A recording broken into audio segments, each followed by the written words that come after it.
Today I want to talk about strategies to be better in that other last 8% moment.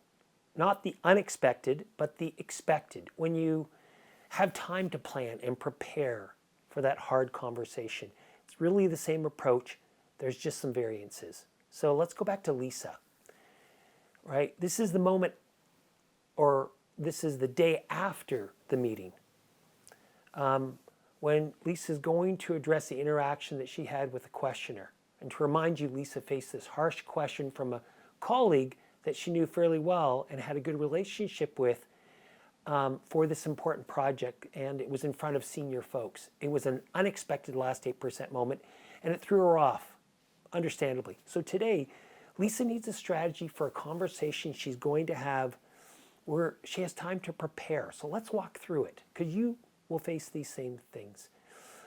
We want to keep in mind that everything we do is in the service of building an upper right-hand quadrant culture. So we want to be curious and we want to speak up, but it takes more preparation. Here's where many people struggle. They don't know how to start the conversation. They don't know exactly how to prepare, and they don't start the conversation off well, and it causes the other person to drop markers and not be able to hear them. It sabotages a good intention to do the right thing, have the hard conversation, and it stops it in its tracks. I mean, how many of you have had that happen to you? Like many times for me. So before you even say one word, you need to figure out, what is the real conversation I need to have here? What is the actual situation I want to address? What is the impact of this situation that makes it important for me to address it? What is my authentic intention of trying to have a conversation? What would help build an upper right-hand quadrant culture in the big picture? These are all questions that you'll find in the resource that you're going to get.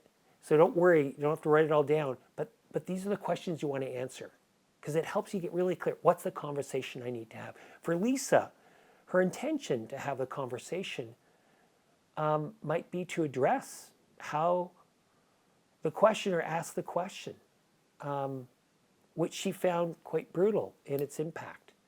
But it might also be for her to keep in mind, I don't want to shut down questions like this in the future, because I and my team need this kind of feedback to better the product. And so this is also part of what she's thinking, her intention in having this conversation. A good way to visualize preparing for this expected last 8% conversation, this is before you start it, so this is in the preparation, is to think about a bridge. And there's two sides of a bridge. On one side, there's you, your intention, your understanding of what's going on. On the other side, there's them, their intention, their understanding of the situation. And between us, we have what we call an understanding gap. A big part of the understanding gap is that we are working on fundamentally two different pieces of information, two different sources of information, and we're not aware of this. Let me explain. So if you think of impact and intent, right? There's somebody's impact, there's somebody's intention. There's our impact, there's our intention. What do you think we judge ourselves based on? Our intention or our impact? We judge ourselves, as you can imagine, if you think about it, on our good intention, right? From our side of the bridge, we think, what I meant was this, what I really meant was that. And we judge them based on their impact. So we judge ourselves based on our intention, we judge them based on their impact. For them, it's the opposite. They judge them based on their own intention, they judge us based on our impact. Can you see how there are two fundamentally different sources of information that we're operating on? And what we need to try to do is bridge this gap. And so what most people do is they start to build a bridge from their side, from our side to the other side. And that's good, but it's not great. And you know that good is the enemy of great because we think it's good enough when we stop there. No, I want you instead to think, walk over to their side of the bridge and build a bridge backwards towards your side. And really think of it physically walking over to their side of the bridge, and start by trying to be curious about what's on their side of the bridge, what's in their viewpoint, what's their viewpoint, so to speak, of the situation. You know, can you get past their genuine impact? That person had an impact on Lisa, to get to their intention. Can we assume positive intention, right? As just let that be our default.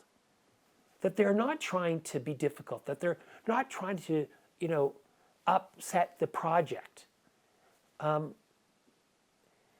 This not only makes them feel valued and gives them a voice, but it also gives us more information to make a good decision about the situation.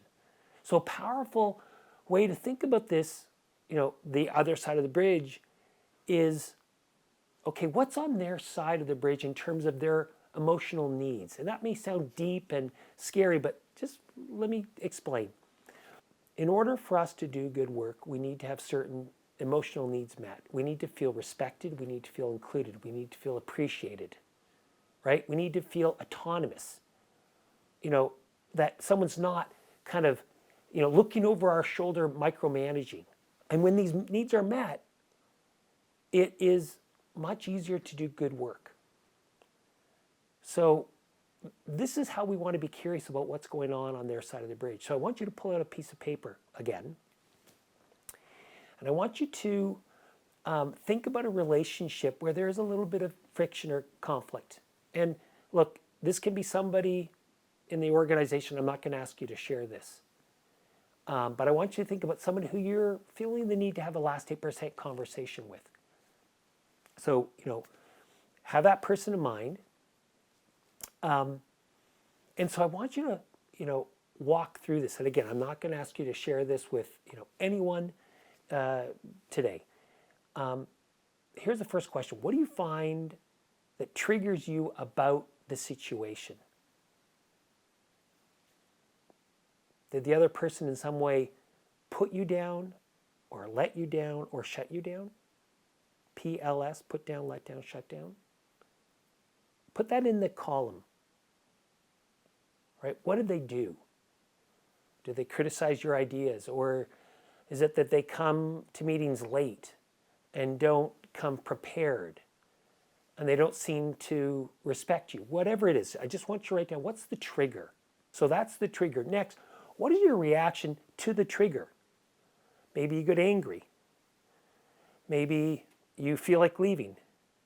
Maybe you avoid. Maybe you make a mess. Just write it down, whatever your reaction is. What do you behaviorally do? So there's the trigger, what they do. There's your reaction. Just keep it really focused on these kind of very specific prompts that I'm asking you. Next column, what's the impact on others of your reaction? When you react this way, when you get defensive or whatever it is, when you shut down, how does this affect the other person? Does it polarize them? Do they feel dismissed? What's the impact? Not just on them, but on the culture you're creating. Does this move you into or away from upper right-hand quadrant culture? Again, write this down. Now, in the next column, I want you to look at the emotional needs for you. As you look deeply, what might be going on for you? Maybe it's not feeling respected by them, not feeling valued. Look at the list and write down, not feeling included in some way, not feeling respected, or whatever it is. Just write it down now. Okay, now what I'd like you to do is to think about what's going on their side of the bridge around emotional needs. What might be their driving emotion? What emotional need might not be getting met? Maybe they're not feeling safe. Maybe they're not feeling respected. Maybe they're feeling micromanaged, not autonomous. You don't know. It's all a speculation, but I want you to speculate. What's going on for them? Which, of course, brings us back to Lisa. she was greatly affected by how her questioner asked the question. And she's committed to trying to build an upper right-hand quadrant culture on the team, to use hard moments to build, a high-performance culture. And so when Lisa did this exercise with the intention of getting to the other side of the bridge and trying to understand what might have been going on for him, she remembered that in the past, when he was in a pressure situation about a big project, his anxiety would get the better of him. And because he's got this high need to do high quality work, a great quality, of course, this would really come to the fore. And he could become quite nervous, anxious, stressed, and it could drive him to become more judgmental, more harsh to others. And Lisa speculated this might be what had been going on in this meeting. And it may not have been anything to do with her. She doesn't know.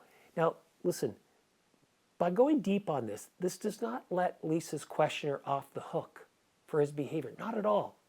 But it did give her some insight, a different way to think about the situation, which changed her approach. It helped her not personalize it so much. It felt like less of a threat. Do you understand that? Now she could approach it much differently.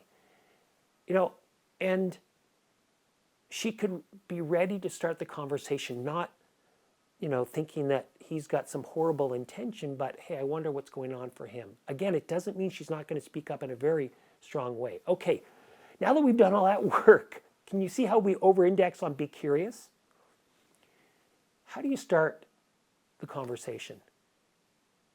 You start by voicing your intention. For instance, because they might be judging you based on your impact for whatever you say, as opposed to your intention, you want to get underneath that, right? You want to clarify your intention, right? So for Lisa, this is what she said. I'd like to have a conversation with you, and this might be a hard conversation. And he may or may not have the idea in the language of last 8%, but if he did, I'd love to have a last 8% conversation with you. And if this work is done across the organization, then he will, understand, and it will be a much more powerful kind of way to talk about it. But she can say, look, this,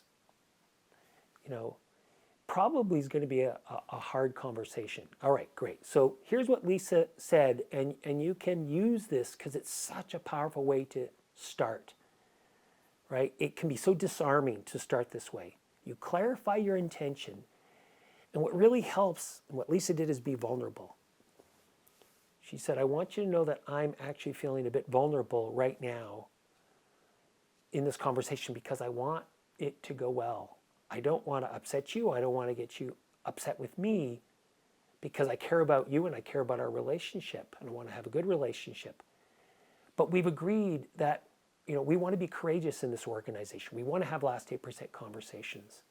And so I'm doing this because I feel like it's my responsibility to do this, to build an upper right-hand quadrant culture with you. So I feel like there are some things that I need to talk about to fulfill that responsibility. But I need you to know that I'm feeling a little bit nervous just to start. Okay, so what's going on in this moment? This approach helps the other person not feel like it's a big threat to them. Because no matter what their position is, even if, we report to them or whatever, they still might feel like they're in trouble, that this is a threat. And so it can start to cause them to drop markers because it feels like a threat to them, right? And so if you approach it this way, there's a better chance they can maintain their markers and we can have a 4-marker to 4-marker conversation, which is really the point of all of this. So now, right, we've worked by being curious. Lisa worked really hard at being curious, but now it's time to speak up, right? And this is a time when you want to give feedback about their impact or their behavior. And what I would suggest in this part is a time to be firm, not mince words. You've earned the right to speak up. It's at this part when You need to get over the hump and summon the courage to speak up. It's your responsibility. It's your right to step in and speak your truth about how you see things and the impact. This is about creating a high performance culture and improving the product and process or whatever it is you're working on, right? It's not the time to hold back. And if we know, are we an avoider or make a master, it helps again, right? For us to step in and be uncomfortable. This is what last 8% culture is all about. And this is how we build a high performance culture. So I want you to know you will get a resource to help you walk through this in a really specific way. But for now, I want you, with your team, to have a conversation, to really think about all what we've learned today. Have a wonderful day.